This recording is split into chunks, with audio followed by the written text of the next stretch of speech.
Terima kasih masih bersama kami di Ayu Siang pemirsa. Tanggul laut Muara Baru bocor di sejumlah titik hingga 7 RT di Penjaringan Jakarta Utara terancam terendam banjir.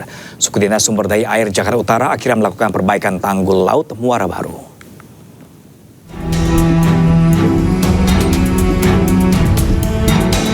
Kebocoran air laut merembes di sejumlah titik tanggul laut di kawasan Muara Baru, Penjaringan Jakarta Utara.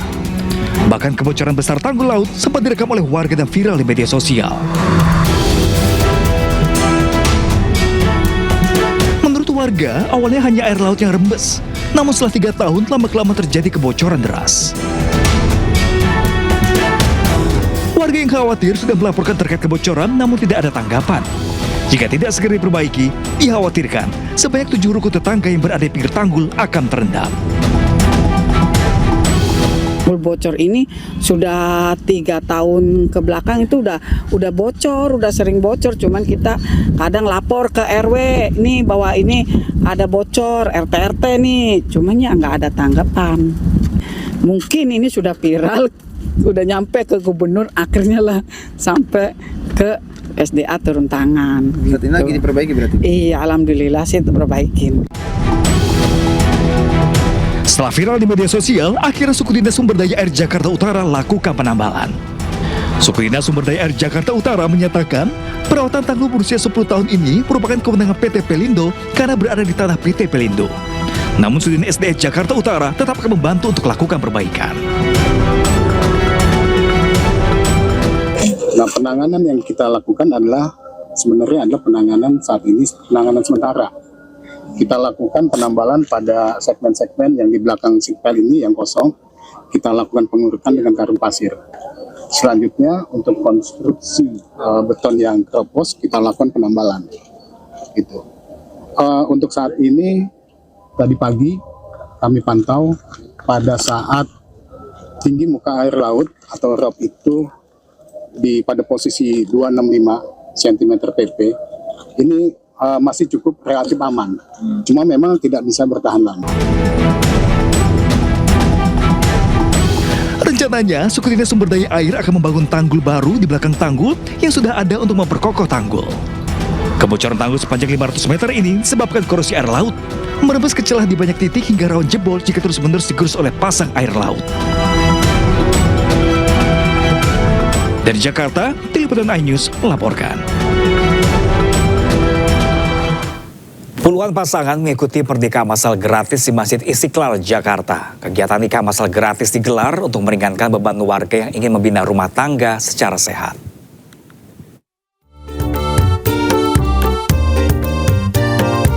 Puluhan pasangan dari berbagai usia mengikuti pernikahan massal gratis di Masjid Istiqlal, Jakarta. Kegiatan nikah massal gratis ini digelar untuk mengurangi beban pengeluaran warga kurang mampu yang ingin berumah tangga. Dari 100 kuota yang disediakan, hanya 51 peserta yang lolos persyaratan dan bisa melangsungkan pernikahan dengan rentang usia 20 tahun hingga 50 tahun. Para pasangan pengantin ini mengaku senang bisa melangsungkan pernikahan mereka tanpa biaya. Persiapannya ya dari awal kita ngurus-ngurus dari RT RW sampai ke KUA sih Kak. Persyaratannya kira-kira susah nggak sih? Ya lumayan sih buat persiapannya. Dapat souvenir kayak uang mahar juga 500.000 sampai uang ongkos Kak. Iya uang transport ya. Selain pernikahan gratis, para pasangan pengantin juga mendapatkan bantuan paket pernikahan. Mulai dari mahar sebesar Rp500.000, gaun pengantin, bingkisan, dan dokumen resmi pernikahan. Dari Jakarta Pusat, Rani Sanjaya, iNews melaporkan. Kita ke informasi selanjutnya pemirsa, kisah pernikahan viral kakek di Pacitan, Jawa Timur dengan mahar cek senilai 3 miliar rupiah berakhir di penjara. Kakek Tarman ditahan setelah ditetapkan sebagai tersangka pemalsuan cek.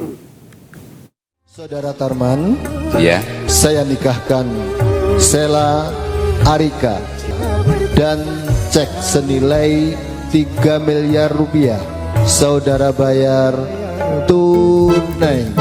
Pernikahan seorang kakek asal Pacitan yang sempat viral karena mahar cek 3 miliar rupiah berujung kasus hukum. Tarman, pria 73 tahun, resmi ditetapkan sebagai tersangka oleh Polres Pacitan terkait kasus pemalsuan cek. Status tersebut disampaikan kuasa hukum Tarman. Menurutnya, penetapan kliennya sebagai tersangka disertai tindakan penahanan setelah diperiksa penyidik Polres Pacitan sekitar 2 jam. Tarman dijerat pasal 263 KUHP terkait dugaan pemalsuan surat, yaitu khususnya pemalsuan cek senilai 3 miliar rupiah yang dijadikan mahar pernikahan oleh tersangka. Pada saat ini klien kami adalah ditetapkan sebagai tersangka dengan alat bukti yang dilakukan oleh penyidik mungkin sudah cukup. Dengan adanya ini kami selaku kuasa hukum menghormati proses hukum yang saat ini telah dilakukan oleh pihak Polres Pacitan. Pernikahan Tarman dengan Sela Arika, gadis 24 tahun, warga Jeruk, Kecamatan Bandar Pacitan pada 8 Oktober 2025 lalu, viral. Selain karena perbedaan usia yang mencapai 50 tahun, mahar cek bernilai fantastis juga jadi sorotan. Namun belakangan diketahui cek tersebut palsu. Polisi yang melakukan penyelidikan akhirnya menetapkan Tarman sebagai tersangka.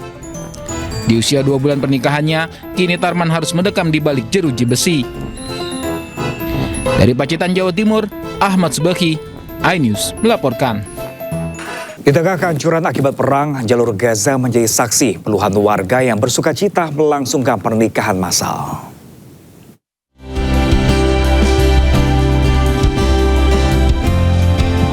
Ribuan warga Gaza di Khan Yunis bersukacita merayakan pernikahan massal 54 pasangan muda yang tak dapat melangsungkan pernikahan selama serangan Israel berlangsung.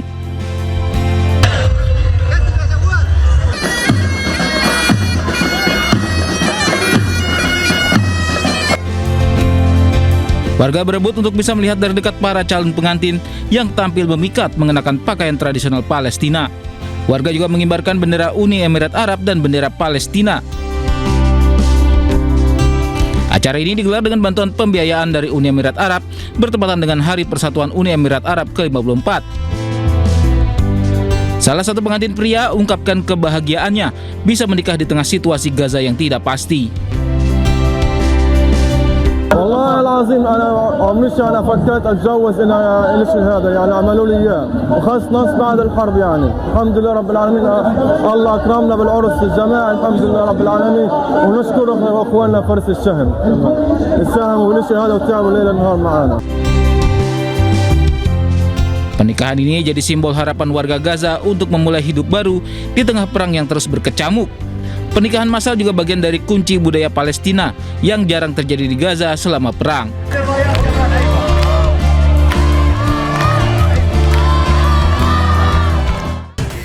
Kita beralih ke informasi bencana di Sumatera. Pemirsa, akibat terputusnya akses, ratusan orang di Aceh terpaksa berjalan kaki dari Biren menuju Bener Meriah dan Aceh Tengah maupun sebaliknya. Warga terpaksa berjalan kaki puluhan kilometer akibat akses jalan darat belum bisa ditembus kendaraan. Mereka hendak mengunjungi keluarganya atau mencari tahu kabar keberadaan sanak familinya yang hilang kontak akibat terputusnya jaringan internet. Akses Biren Bener Meriah Aceh Tengah hancur dan rusak berat di kawasan Enang-Enang. Hingga saat ini akses jalan ini belum bisa diperbaiki.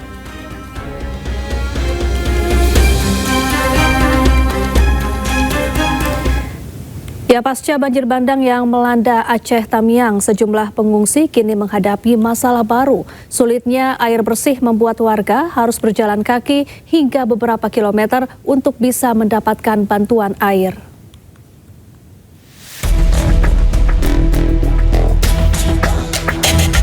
Di tengah lumpur yang belum sepenuhnya kering, pengungsi Aceh Tamiang kembali diuji.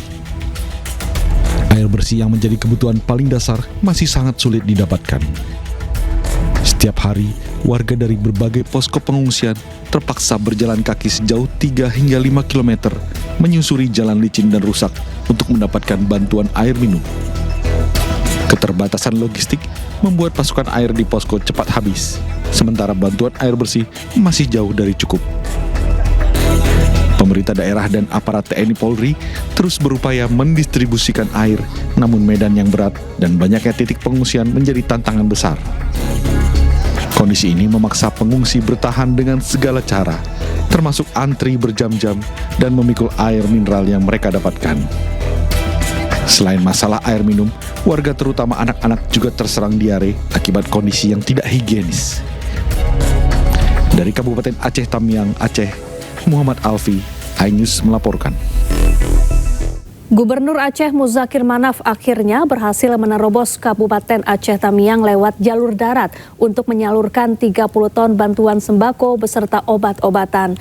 Muzakir berjanji akan penuhi seluruh kebutuhan pokok korban bencana.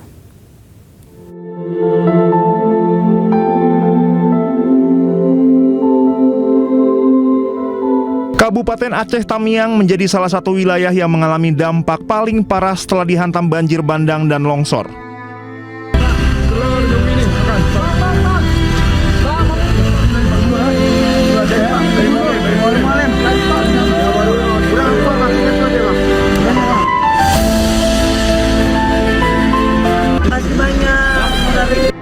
Selama 9 hari tidak ada bantuan yang datang. Tidak ada air bersih, listrik, dan jaringan komunikasi. Semuanya terputus. Gubernur Aceh Muzakir Manaf atau Mualem baru bisa menerobos Kabupaten Aceh Tamiang pada Kamis dini hari untuk menyalurkan bantuan. Mualem memboyong 30 ton sembako yang berisi air minum, beras, mie instan, biskuit, telur, dan sejumlah obat-obatan. Penduduk rakyat Aceh semuanya supaya kita istiqamah aja dalam menghadapi cobaan ini, banjir dan longsor. Gubernur Aceh juga melontarkan teguran keras kepada para bupati dan wali kota yang dinilai menyerah dalam menghadapi bencana banjir bandang dan longsor di wilayahnya. Para pemimpin daerah tidak boleh bersikap cengeng dan harus siap bekerja maksimal untuk rakyat. Menurut Mualem, yang dibutuhkan masyarakat di tengah bencana adalah kehadiran dan kerja nyata pemerintah, bukan keluhan. Pemirsa, Kabupaten Gayo Lues Aceh lumpuh total, 41 jembatan putus mengakibatkan akses transportasi di kabupaten berjuluk Negeri Seribu Bukit itu tak bisa dilewati.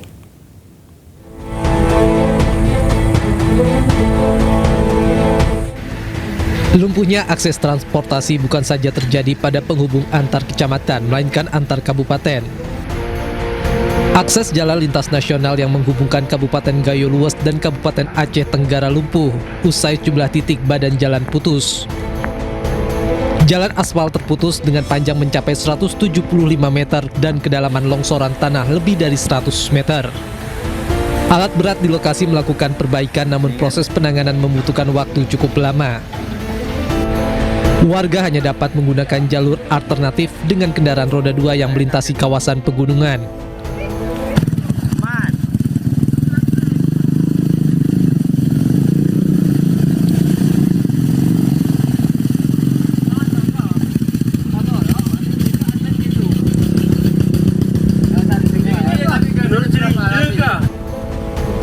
Setidaknya 6 titik putus dan yang terparah terletak di Desa Tetumpun, Kecamatan Putri Betung. Dari Kabupaten Gayo Lues Aceh, Dosaino Ariga, iNews melaporkan. Ya, banjir bandang yang menyapu Aceh Tamiang Aceh meninggalkan duka mendalam bagi warga. Di Desa Sungai Liput, banjir bandang bahkan merobohkan rumah hingga rata dengan tanah. Dan berikut laporan dari jurnalis iNews Salam Pulungan dari Aceh Tamiang Aceh. Pemirsa, saat ini saya sedang berada di Desa Sungai Liput di Aceh Tamiang, Provinsi Aceh, di mana ini merupakan salah satu desa terparah juga di Provinsi Aceh yang usai diterjang banjir pada beberapa waktu yang lalu. Bahkan informasi yang kami dapatkan bahwa untuk banjir bandang di tempat kami atau di lokasi kami saat ini bahkan merendam hingga menenggelamkan rumah, bahkan hingga melewati dari atap rumah warga di sini. Dan ini merupakan kondisi terparah yang bisa dilihat di layar televisi Anda, pemirsa. di mana untuk kanopi dari sebuah rumah yang terlihat di layar televisi ini juga sudah mulai ambruk kondisinya. Bahkan ini bukan kondisi pertama saja, melainkan juga di rumah-rumah sebelahnya pun juga mengalami hal yang sama parahnya, bahkan ada yang lebih parah lagi, bahkan sampai ambruk rumahnya yang memang untuk rumah tersebut ini menggunakan beralaskan kayu dan juga dengan dindingnya juga menggunakan kayu yang bahkan ini sudah roboh dan juga rata dengan tanah, karena memang seperti yang kita ketahui bahkan meskipun saat ini untuk banjir bandang sendiri ini sudah mulai surut, namun ini turut membawa material seperti lumpur dan juga tanah yang berukuran tebal begitu. Dan memang untuk kondisinya saat ini warga masih melakukan upaya bersih-bersih, dan ini menjadi PR bagi pemerintah agar nantinya pendistribusian ataupun juga untuk perbaikan infrastruktur di kawasan Provinsi Aceh ini bisa kembali normal seperti sedia kala, agar nantinya perekonomian ataupun juga kesejahteraan masyarakat ini bisa kembali normal seperti sedia kala. Dari Provinsi Aceh, salam Pulungan, Dede Rudi, iNews melaporkan. Pemirsa, TNI distribusikan bantuan logistik untuk warga yang masih terisolasi akibat banjir bandang dan tanah longsor di Kabupaten Aceh Tamiang, Aceh. Distribusi menggunakan metode airdrop yang dilengkapi dengan parasut.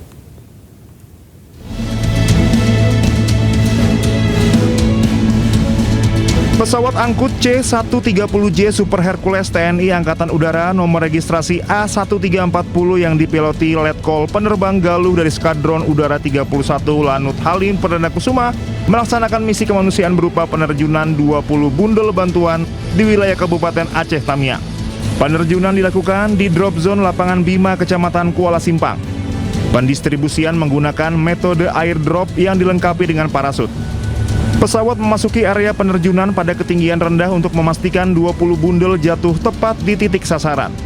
Setiap bundel berisi kebutuhan darurat seperti bahan makanan siap konsumsi, perlengkapan tanggap bencana, dan kebutuhan mendesak lainnya. Paket bantuan turun secara stabil dan aman dari ketinggian minimal sehingga menjadi metode efektif untuk menjangkau wilayah yang sulit diakses kendaraan. Pemirsa, dampak banjir bandang di Kecamatan Batang Toru, Kabupaten Tapanuli Selatan, Sumatera Utara membuat sejumlah daerah di Kabupaten Tapanuli Tengah terisolasi akibat putusnya akses jalan.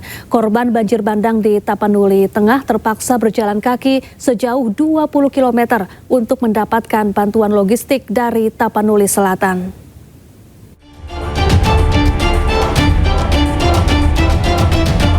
Imbas banjir bandang, sejumlah daerah di Kabupaten Tapanuli Tengah terisolir akibat putusnya akses jalan ke tempat tinggal mereka.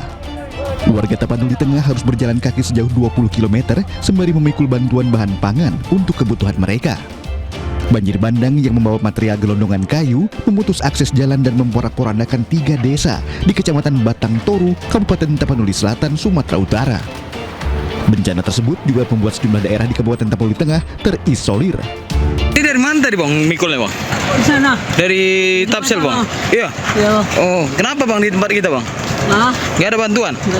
Nggak ada bantuan. Ini mau, sejauh mana bang mau dibawa ini bang? Sudah bisa sekitar 20 kilo. 20 kilo ini bang? Iya bang. Jadi di tempat abang memang sama sekali nggak ada, belum ada bantuan sama ini? Belum ada bang. Ini mau ke desa mana kita bang? Mau ke desa Parklonas ini bang. Hah? Parklonas. Iya bang. Warga berharap pemerintah dapat segera mendistribusikan bantuan logistik ke Tapanuli Tengah. Dari Tapanuli Selatan, Sumatera Utara, Indra Mulia Siagian, iNews melaporkan. Pemirsa, antrean warga untuk mendapatkan BBM di Mandailing Natal, Sumatera Utara berlangsung hingga dini hari. Bahkan banyak warga yang menginap di SPBU demi mendapatkan BBM.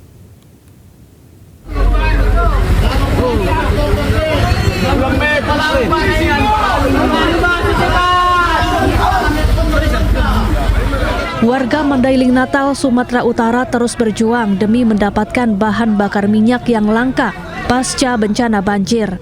Mereka mengantre di SPBU hingga dini hari. Banyak pula warga yang menginap di SPBU. Bahkan sempat terjadi keributan antara ratusan warga yang sudah mengantre sejak Jumat pagi dan memaksa pegawai SPBU di Jalan Lintas Sumatera untuk melayani penjualan karena pasokan BBM telah tiba. Petugas TNI dan Polri yang ada di lokasi langsung melerai keributan. Adapun kelangkaan BBM terjadi karena distribusi BBM terhambat. Sejumlah akses jalan terputus akibat banjir dan longsor. Dari Mandailing Natal, Sumatera Utara, Ahmad Hussein Lubis, iNews melaporkan. Ya pemirsa, kelangkaan BBM juga terjadi di Kota Langsa, Aceh. Warga harus antre di SPBU hingga 3 km demi mendapatkan BBM.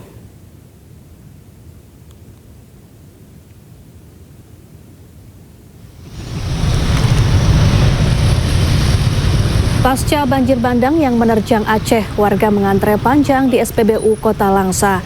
Antrean panjang kendaraan hingga 3 km.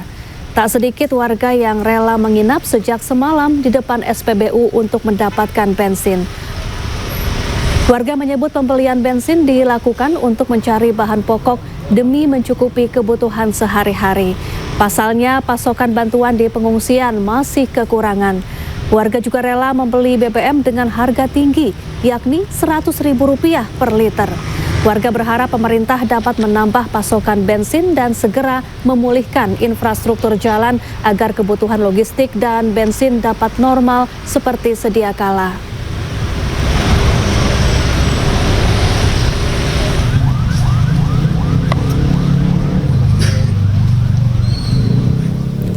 Ya, lalu bagaimana antrean BBM di Kota Langsa? Kita bergabung bersama dengan jurnalis iNews, ada Salam Pulungan di sana. Selamat siang, Salam. Apakah antrean warga di SPBU masih berlangsung hingga saat ini?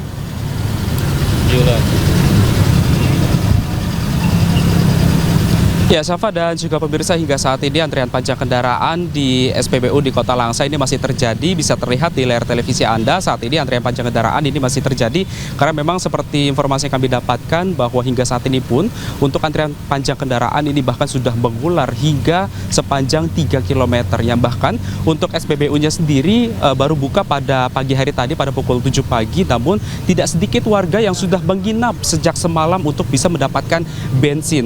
Bahkan untuk pembeliannya sendiri, informasi terakhir yang kami dapatkan dibatasi, hanya pembeliannya ini Rp30.000 saja atau setara dengan 3 liter bensin jenis Pertalite. Dan memang informasi yang kami dapatkan bahwa warga ini sengaja mengantri untuk mengisi bensin karena memang untuk memenuhi kebutuhan sehari-harinya, membeli bahan pokok dan juga kebutuhan-kebutuhan lainnya yang tidak tercukupi di tenda pengungsian. Bahkan warga ini tidak sedikit juga yang membeli bahan-bahan pokok dengan harga tinggi karena memang sudah mulai merangkak naik di sini di Kota Langsa maupun juga di Aceh Tamiang, di mana memang untuk kebutuhan bahan logistik ini sudah mulai dirasakan warga ada kenaikan hampir 2 kali lipat. Dan kita akan coba mengajak Anda Syafa dan juga pemirsa untuk berbincang bersama di sini. Halo, selamat siang Ibu. Dengan Ibu siapa namanya? Ibu Syariah. Ibu Syariah. Ibu Syariah. Ini antri bensin dari jam berapa, Ibu? Dari jam 6. Dari jam 6 pagi, Bu. Oke. Nah, Ibu ini bisa diceritakan nggak, Bu? Ini untuk apa sih, Bu? Untuk ngantri bensin kayak gini, untuk motornya maksudnya untuk kebutuhannya untuk apa nih, Bu?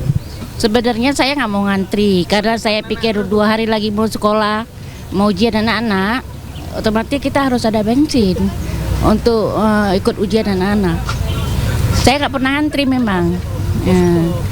Antrian panjang kayak gini baru hari ini doang atau dari hari-hari kemarin memang udah seperti ini?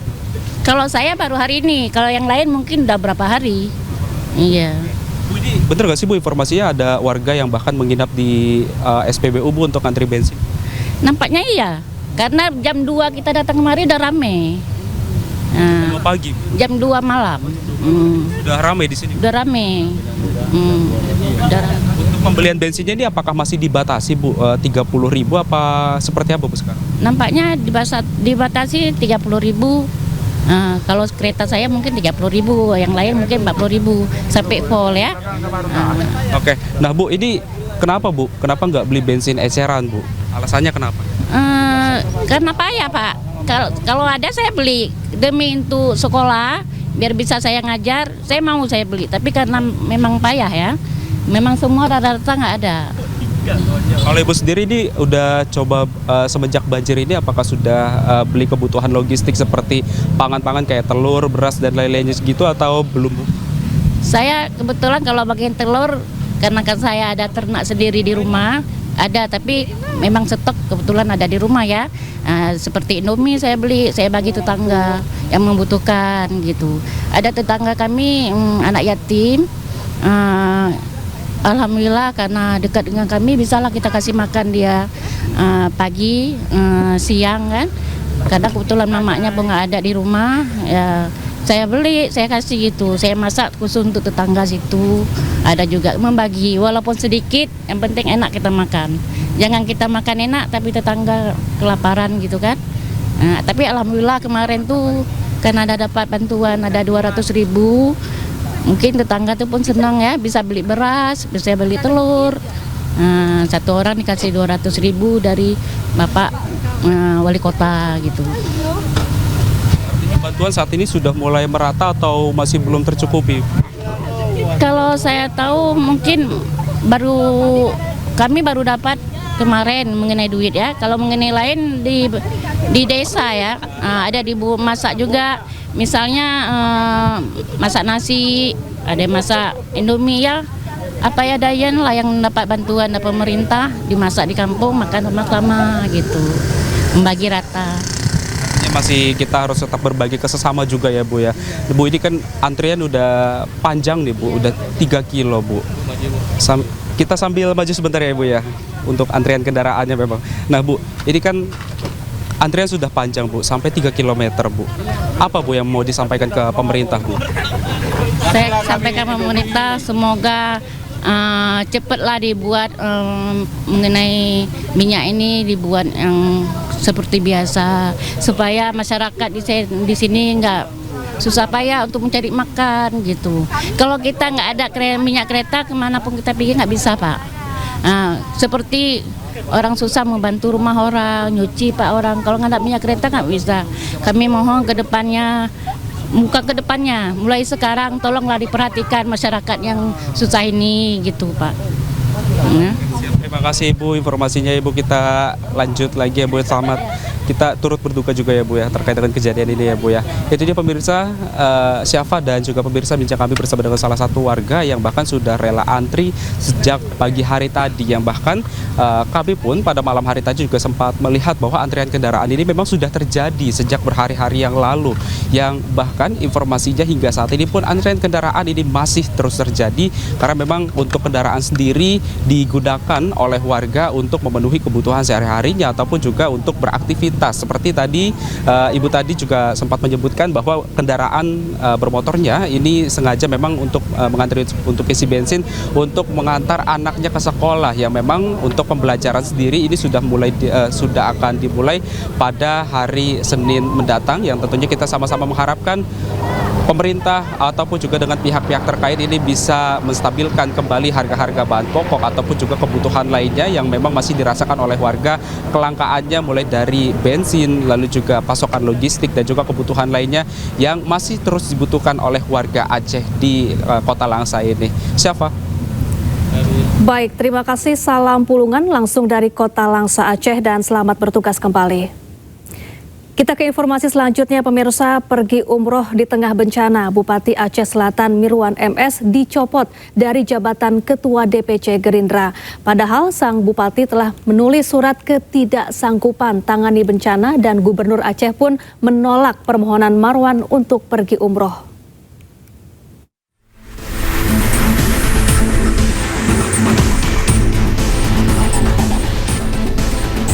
Bupati Aceh Selatan Mirwan MS jadi sorotan publik. Pasalnya, ia pergi menunaikan ibadah umroh di tengah bencana banjir dan longsor di daerah yang dipimpinnya. Sedikitnya 11 kecamatan di Aceh Selatan terdampak bencana. Banyak warga mengungsi dan minim bantuan. Bahkan Mirwan sudah menerbitkan surat ketidaksanggupan menangani bencana di Aceh Selatan pada 27 November 2025. Namun, Mirwan malah pergi ke Tanah Suci bersama keluarganya.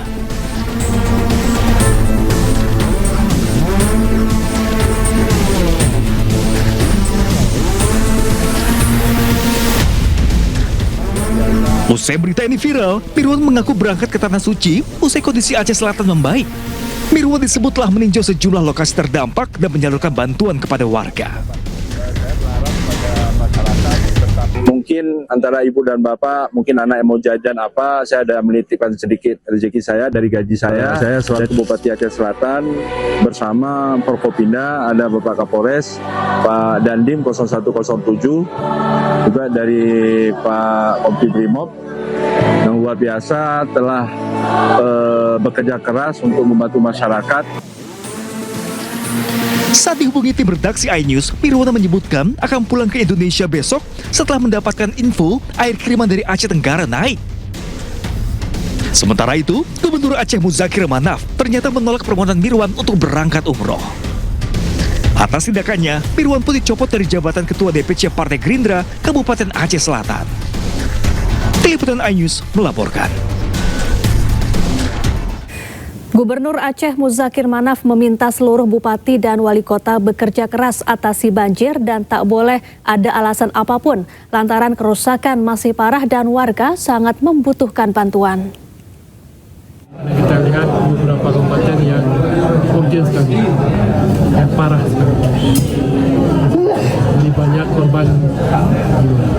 Sudah kita instruksikan sampai kecil-kecil.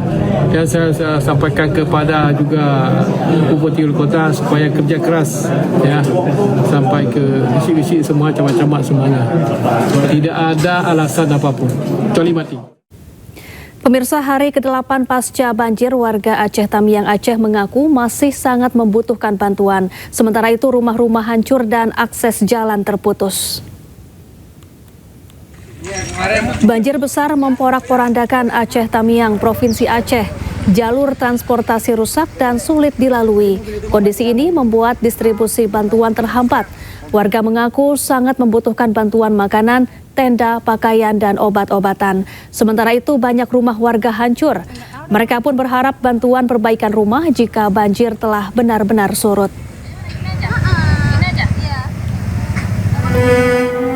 Tak hanya di Aceh Tamiang, warga Kabupaten Biren Aceh juga masih berduka. Salah satunya di Desa Balai Panah, Kecamatan Juli. Lebih dari 50 rumah hancur dihantam banjir bandang. Salah satunya Suhendra yang rumahnya hanyut terbawa arus deras. Ia menyebut dahulu jarak sungai dengan rumah sekitar 150 meter. Tetapi kini setengah bagian dari area desa mereka telah berubah menjadi sungai.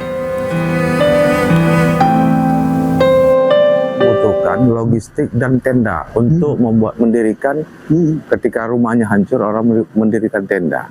Sampai ini tenda dan logistik itu sudah tersalurkan atau belum?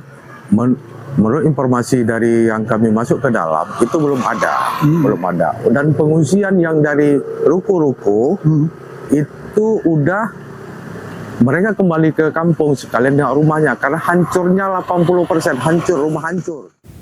Korban banjir bandang di Kabupaten Nagan Raya dan Aceh Tengah saat ini sangat membutuhkan bantuan makanan. Tergerak membantu, seorang relawan mencoba menembus jalan longsor dan terisolasi untuk mengirimkan bantuan.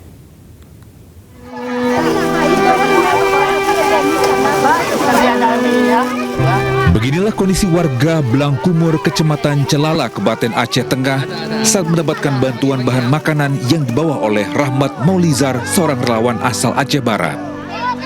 Para warga saling berebutan sebab mereka sulit mendapatkan bahan makanan pasca banjir bandang yang menerjang permukiman mereka.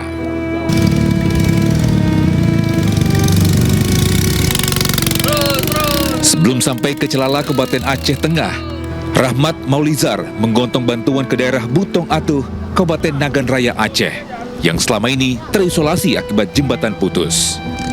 Jalan akses satu-satunya warga saat ini hanya menggunakan perahu kecil, itu pun harus ekstra hati-hati sebab arus sungai sangat deras. Tak sampai di situ, Rahmat Maulizar juga mencoba menembus jalan yang longsor dengan sepeda motor dan genangan air banjir yang harus dilewati dengan rakit darurat. Berang dari Butong Magelang, jembatan putus, akses jalan putus. Jadi kita ada solusi. Kita yang nyebrang pakai perahu warga yang menolong. Terus kita nanti menuju kita Kengan.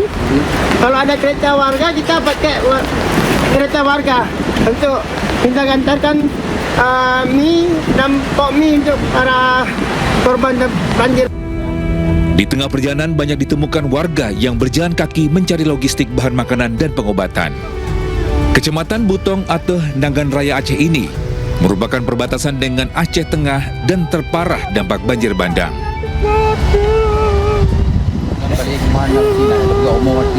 Sekitar 250 rumah warga rusak dan melumpuhkan akses warga. Dari Kabupaten Nagan Raya Aceh, iNews melaporkan.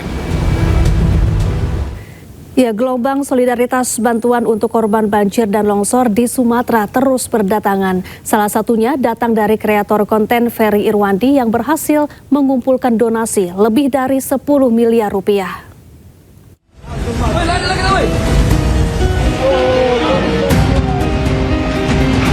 Bencana banjir bandang dan tanah longsor yang melanda sejumlah wilayah di Sumatera menyisakan duka mendalam bagi masyarakat terdampak. Melihat kondisi ini, gelombang solidaritas bantuan untuk korban terus berdatangan, termasuk dari para pesohor di Indonesia. Salah satunya datang dari kreator konten Ferry Irwandi. Pendiri Malaka ini berhasil mengumpulkan donasi lebih dari 10 miliar rupiah dari masyarakat. Padahal awalnya Ferry hanya targetkan 500 juta rupiah. Gue speechless karena di awal targetnya cuma 500 juta, ternyata bisa terkumpul sebanyak itu. Gokil lah, masyarakat Indonesia gokil banget. Dan terima kasih sudah percaya, terima kasih sudah membantu, terima kasih sudah saling menjaga ya teman-teman, dan sudah jadi tanggung jawab dengan dana sebesar itu, dengan kepercayaan sebesar itu. Semua bantuan ini bisa tersalurkan secara tepat sasaran, akuntabel, dan transparan. Ferry juga menjelaskan penggunaan dana hasil donasi ini akan diperbaharui secara berkala. Masyarakat pun bisa melihat melalui kitabisa.com. Masih tinggi banget. Dan udah berapa hari Bang? Seminggu masih kayak gini. Ferry Irwandi juga ikut langsung memberikan bantuan ke lokasi bencana dan langsung memastikan bantuan tersebut sampai kepada masyarakat yang berhak. Tim Liputan iNews melaporkan. Anda kembali di iNews Siang, pemirsa. Erupsi sekunder kembali terjadi pada Gunung Semeru di Lumajang, Jawa Timur. Akibatnya banjir lahar dingin terjadi hingga mengganggu aktivitas warga. Ini Pak Kalilanang tambah merajalela. Posnya pagi tak kelihatan. Asap pekat bercampur abu vulkanik membubung hingga membuat jarak pandang terganggu. Akibatnya jalur penghubung Kabupaten Lumajang dengan Kabupaten Malang sempat ditutup lantaran membahayakan pengendara. Salah satu pengendara yang nekat melintas panik dan berusaha menjauh dari puncak erupsi. Selain berdampak pada jalur Lumajang Malang, 2 rumah yang berada di tepi jalur aliran lahar juga rusak tersapu material banjir.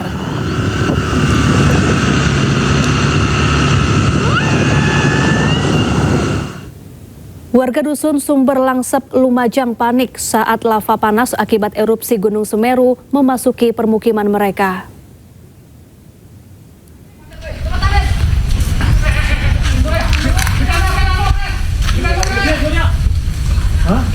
Ayo, Tulian, ayo! Inilah detik-detik saat lava panas Gunung Semeru memasuki wilayah Sumber Langsep, Lumajang, Jawa Timur. Ditamor! Warga yang panik mencoba menyelamatkan diri serta hewan ternak mereka. Masuk pemukiman. Ini Umi, cari pin. Pemirsa, banjir lahar hujan Gunung Semeru kembali menerjang sejumlah jalur aliran lahar. Akibatnya jalur Lumajang Malang melalui jembatan Geladak Perak sempat ditutup lantaran dipenuhi abu vulkanik hasil letusan sekunder.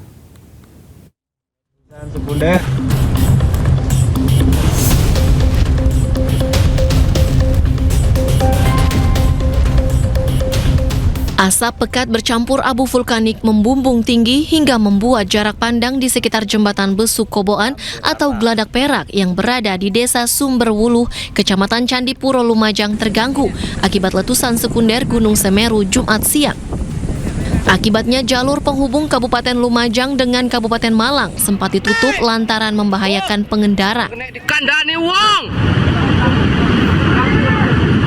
Bahaya iku panas! Mau evakuasi mobil. Ayo cepat, teko anu. Salah satu pengendara yang nekat melintas akhirnya menabrak bahu jembatan lantaran jarak pandang tertutup abu vulkanik.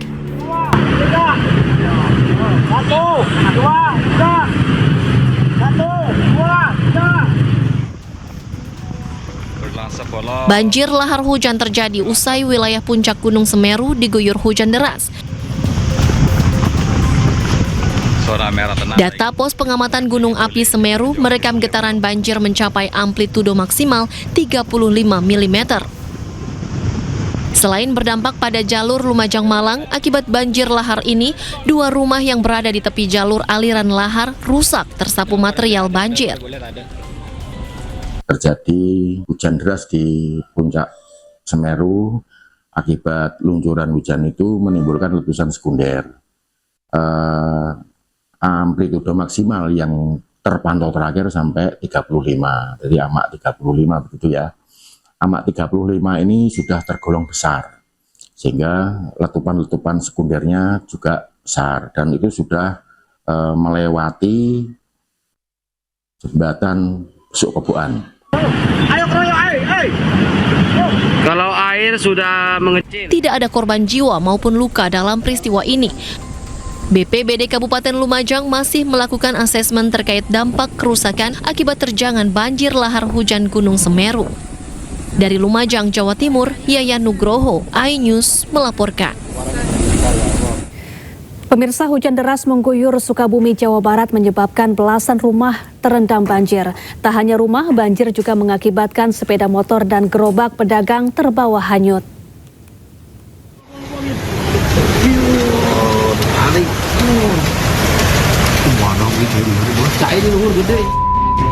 Inilah detik-detik pemotor dan kendaraannya terbawa arus banjir yang terjadi di kota Sukabumi, Jawa Barat. Sejumlah warga berupaya menyelamatkan korban yang terbawa banjir. Derasnya air membuat kendaraan roda 4 mogok di tengah jalan sehingga membuat pengendara terjebak di dalam mobil. Kejadian itu membuat warga yang berada di lokasi kejadian panik dan meminta pertolongan warga lainnya.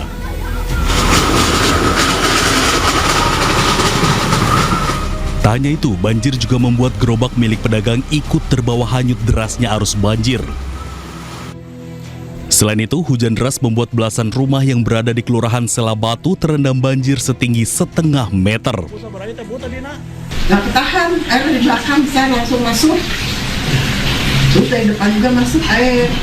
Airnya dari selokan atau dari mana? Selokan. Setinggi ini pernah nggak sebelumnya? Belum, baru hari ini banjir segini gitu kan. BPBD Kota Sukabumi terus memantau perkembangan banjir dan menghimbau warga untuk selalu waspada. Dari Sukabumi, Jawa Barat, Budi Setiawan, iNews melaporkan. Sementara itu, Sungai Citarum meluap, ribuan rumah warga di 3 kecamatan di Kabupaten Bandung, Jawa Barat terendam banjir hingga 1,5 meter.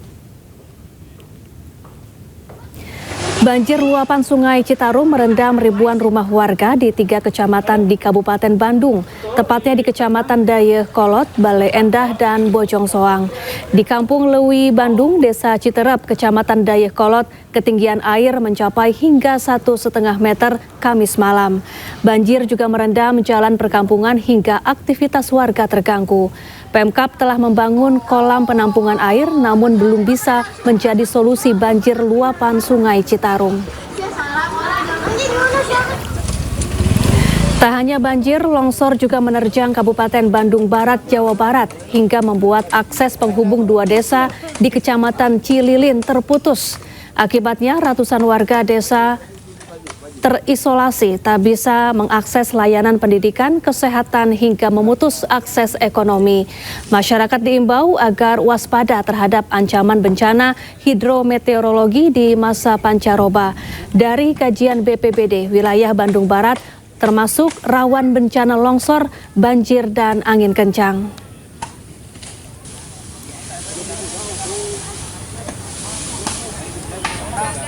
Ya, pemirsa, MNC Peduli bekerja sama dengan Palang Merah Indonesia, PMI Jakarta Pusat yang didukung MNC University menggelar pelatihan Artificial Intelligence atau kecerdasan buatan bagi Palang Merah remaja.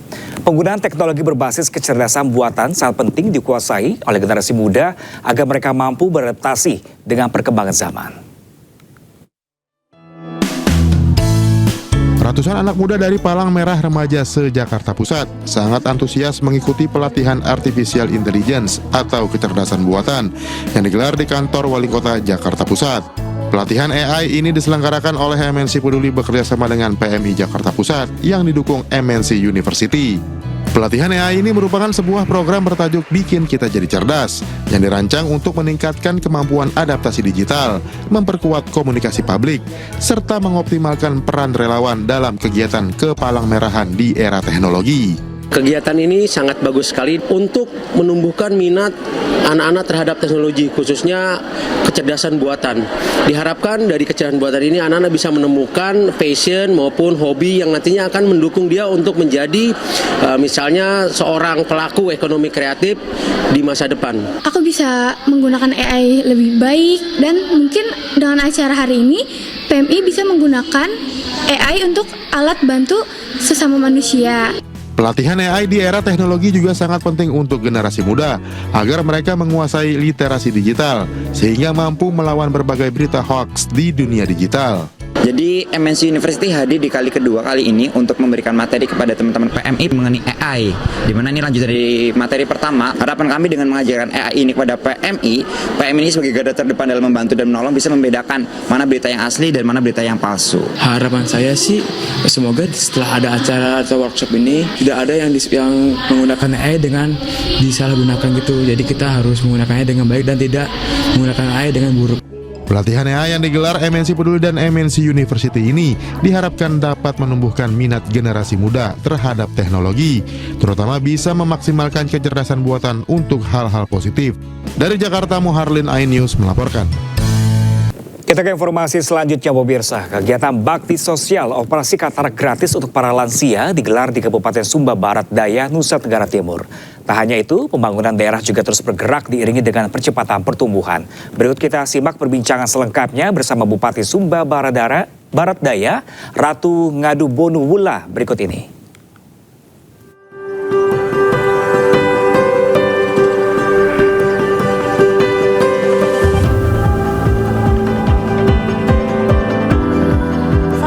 Dan salam sejahtera untuk kita semua. Pemirsa, pemerintah terus berupaya memastikan layanan publik yang inklusif dan merata di seluruh Indonesia, terutama di kepulauan dan wilayah 3T, terdepan, tertinggal, dan terpencil. Sumba Barat Daya menjadi salah satu daerah yang menunjukkan komitmen tinggi dalam mendukung program pemerintah pusat, termasuk kegiatan bakti sosial operasi katarak gratis bagi lansia yang membutuhkan. Ya, saat ini telah hadir bersama kita Bupati Sumba Barat Daya, wanita cantik yang luar biasa. Apa kabar Ibu Ratu Bonuwula? Salam sehat Bu Ratu. Sehat selalu, luar biasa. Luar biasa. Akhirnya kami hadir langsung ke sini dan melihat keindahan Sumba. Iya, pertanyaan pertama nih Bu Ratu. Kemarin telah dilaksanakan bakti sosial operasi katarak dari Kementerian Sosial. Nah, seperti apa Ibu melihat pentingnya program ini bagi masyarakat Sumba Barat Daya, Bu? Iya, saya sangat bahagia dan senang sekali dengan adanya program dari Kementerian Sosial kerjasama dengan SCTV, kerjasama dengan BNI, ya, bisa memilih lokus untuk pelaksanaan operasi katarak di Kabupaten Sumba Barat Daya. Karena memang kondisinya masyarakat sangat membutuhkan. Ya, dengan memang kondisi fasilitas kesehatan yang masih minim, tenaga kesehatan yang sangat minim, ya, sehingga ini sangat berdampak baik bagi masyarakat kita, sehingga masyarakat kita yang mengalami katarak ini, ya, pelan-pelan bisa ditangani dengan baik. Dan puji Tuhan kurang lebih 409 masyarakat kemarin yang mendaftar, ya, dan itu bisa dilakukan operasi di Rumah Sakit Redambolo. Oke, Bu, berbicara 409, tentu kan ini kan memang masyarakat yang terdata dalam data SN ya Bu ya. Iya, nah, seperti apa Bu pengupdatean data sehingga para lansia yang memang membutuhkan dalam pelayanan kesehatan khususnya operasi katarak ini bisa mendapatkan layanan yang prima Bu? Iya, Jadi mulai pendataan dari pendamping lansia, pendamping PKH, dan juga puskesmas-puskesmas yang ada di Kabupaten Sumba Barat Daya, sehingga kita bisa mendeteksi masyarakat kita yang mengalami katarak ya, dan lewat pendampingan itu ya puji Tuhan terdata masyarakat-masyarakat, sehingga masyarakat yang mengalami katarak ini bisa ditangani kemarin lewat operasi yang dilaksanakan oleh Kemensos ya, kerjasama dengan SCTV dan juga dengan BNI dan pemerintah daerah Kabupaten Sumba Barat Daya. Oke, nah tentu program ini kan juga pasti butuh dukungan konkret dari pemerintah daerah. Iya. Nah, seperti apa pemerintah daerah memberikan dukungan sehingga proses berjalannya bakti sosial operasi katarak ini bisa berjalan dengan baik, Bu? Ya, oke. Jadi memang mulai dari pendataan ya, kami mensupport lewat pendamping-pendamping yang ada untuk mendata masyarakat ya, dan juga yang ada di PKM ya. Selain itu juga untuk pelaksanaan operasi kami support lewat rumah sakit umum daerah. Ya, jadi kami siapkan fasilitas ya dan dukungan dari rumah sakit umum daerah sehingga pelaksanaannya bisa berjalan. Terakhir, Bu, apa harapan Ibu kepada pemerintah pusat juga tentunya dan juga kolaborasi dengan beberapa kementerian sehingga pembangunan di Sumba Barat Daya ini bisa cepat, dan tentunya juga harapan investor untuk bisa hadir di Sumba Barat Daya dan berinvestasi di sini, Bu? Kami sangat mengharapkan dukungan dan kerjasama dengan pemerintah pusat. Kalaupun hari ini ada efisiensi anggaran dan juga pemotongan TKD, bagi kami itu tantangan bagi pemerintah daerah ya, agar kami bisa betul-betul optimalkan anggaran yang ada ya, agar peruntukannya lebih efisien ya dan tepat sasaran juga. Yang kedua, ini tantangan bagi pemerintah daerah untuk menggali sumber-sumber pendapatan asli daerah, PAD kami gali ya, kami upayakan bagaimana menggali sumber PAD, meningkatkan retribusi, digitalisasi kami lakukan, ekstensifikasi potensi yang ada, intensifikasi potensi yang ada untuk bisa meningkatkan pendapatan asli daerah ya, sehingga kami apapun kebijakan pemerintah pusat kami terima, tapi juga kami tetap berharap dukungan dari pemerintah pusat ya, dukungan dari DPR RI ya, agar beberapa mungkin yang menjadi kewenangan pusat itu mungkin bisa segera terrealisasi ya gitu. Kalau kewenangan kami kabupaten udah pasti, tapi yang kewenangan provinsi pusat ya kami harap ini bisa ya, juga ada perhatian bagi Kabupaten Sumba Barat Daya. Begitu juga dengan pihak swasta, investor dan lain sebagainya ya. Contohnya kami hari ini sedang melakukan kajian pariwisata untuk beberapa spot pariwisata yang punya potensi, sehingga kami bisa melihat mana yang bisa dikelola oleh daerah sesuai dengan kemampuan fiskal yang ada dan mana yang memang bisa dikelola oleh pihak investor ya, dengan memang kebutuhan anggaran cukup tinggi, tapi kami kerjasama untuk menyiapkan lahan ya, tapi mungkin anggarannya dari investor. Nah, ini kami sedang buat kajian ya, sehingga betul-betul semua potensi yang ada kita bisa gerakan, dan berharap Sumba Barat ini terus bisa berkiprah di dunia internasional dengan potensi-potensi yang ada ya, Ibu ya. Ya pasti, karena bagi saya Bali masa lalu, Labuan Bajo masa kini, Sumba masa depan. Oke. Ya, untuk nextnya ayo kita ke Sumba. Ayo, dan pasti ya rugi loh kalau setiap yang suka jalan-jalan, yang suka keliling-keliling berwisata, rugi kalau nggak ke Sumba. Oke, destinasi rugi. Bali, Labuan Bajo oke, tapi wajib ke Sumba Barat Daya. Karena Sumba ini ya sebenarnya ya dibilang surga tersembunyi gitu ya. Jadi memang ada keindahan yang tersembunyi dan memang hanya bisa dinikmati kalau datang ke sini. Kalau ngelihat lewat mungkin internet lah, lewat TikTok, lewat medsos itu nggak terlalu maksimal. Tapi kalau datang udah pasti itu pasti hati gembira, mata juga dimanjakan gitu ya, pasti jiwa lebih tenang. Bu Ratu, terima kasih buat obrolan yang menarik ini. Semoga ini bisa menginspirasi bagi masyarakat Indonesia, dan tentunya kita harap pembangunan di Sumba Barat Daya ini terus diupayakan oleh pemerintah pusat juga. Ya, pemirsa, kita melihat gambaran besar mulai dari program sosial operasi katarak yang memulihkan martabat para lansia, pemberdayaan masyarakat di kawasan 3T hingga percepatan infrastruktur dan pertumbuhan ekonomi.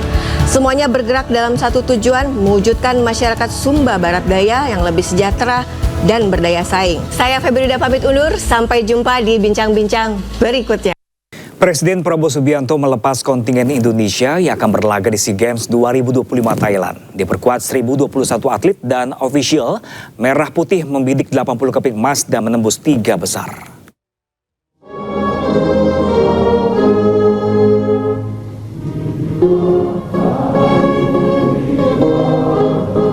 1021 atlet dan ofisial menjadi bagian kontingen Indonesia yang akan berlaga di 48 cabang olahraga dari total 51 cabur di SEA Games 2025 Thailand.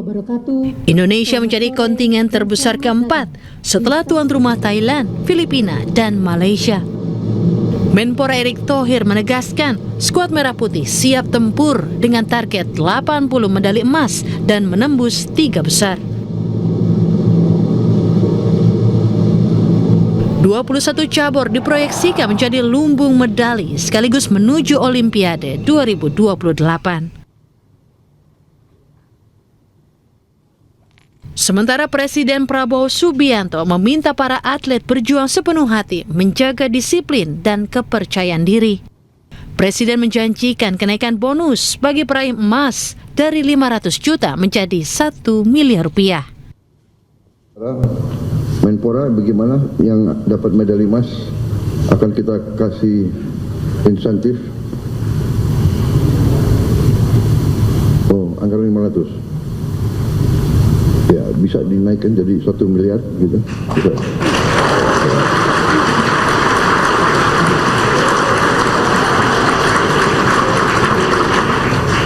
bisa kan? Mensagnek bisa? Alhamdulillah. Jadi saya yakin saudara bertanding tidak semata-mata karena uang, tapi dari muka saudara-saudara kelihatan kalau mendapat penghargaan seperti itu akan sangat membantu karier kamu. Benar atau tidak?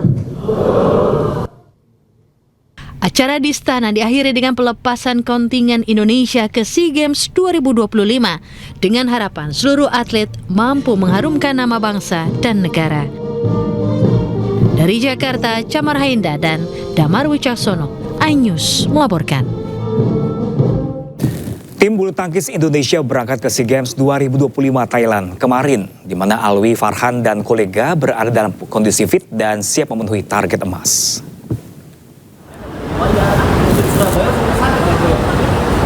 Tim bulu tangkis Indonesia diperkuat 10 pemain putra dan 10 pemain putri. Mereka bertolak ke Thailand melalui Bandara Internasional Soekarno-Hatta, Tangerang, Banten. Kabid Pembinaan dan Prestasi PBSI, Eng Hian, mengatakan seluruh pemain dalam kondisi siap tempur. Meski terbilang mepet dengan jadwal tanding, Eng Hian memastikan skuad Merah Putih digembleng dengan pembekalan lengkap, baik fisik, teknik, dan juga mental. Di SEA Games 2025, Indonesia menargetkan 2 emas dari nomor beregu putra dan tunggal putri.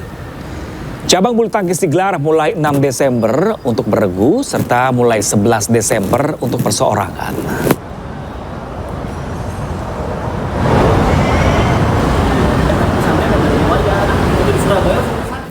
Timnas bola voli indoor putra Indonesia merampungkan persiapan akhir sebelum berangkat ke SEA Games 2025 Thailand. Ketahanan fisik dan mental menjadi prioritas selama training center di Hainan, Tiongkok. Dan pemirsa, informasi ini sekaligus menutup jumpa kita di siang hari ini pemirsa. Temukan informasi-informasi terbaru lainnya di www.ais.id dan cuplikan tayang berita iNews dapat Anda saksikan di kanal YouTube @official_iNews. Ya pemirsa, hangatkan terus informasi Anda sambil menikmati kopi gula aren nomor 1 paling hits favorit semua. Saya Pram Senjaya, pamit undur diri, selamat berakhir pekan. Terima kasih dan sampai jumpa.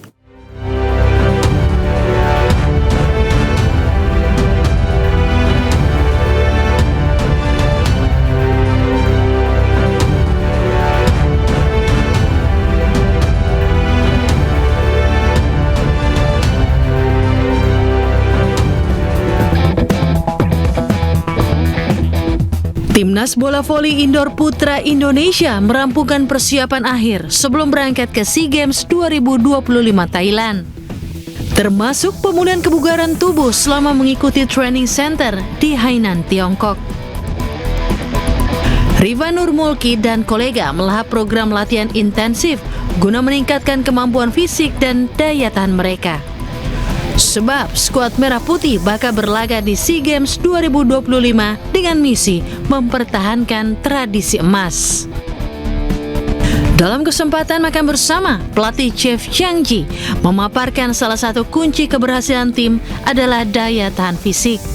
Menghadapi tim tangguh, terutama Filipina dan Thailand, ketahanan fisik dan mental menjadi kunci. Sebab pertandingan diperkirakan bakal berdurasi lama dan pemenang ditentukan hingga 5 set. Jika drama 5 set terjadi dan Thailand diuntungkan dengan dukungan supporter, maka mental juara dengan topangan fisik prima bakal menentukan hasil akhir laga. Di SEA Games 2025, tim voli indoor putra berada di grup B bersama Filipina dan Myanmar.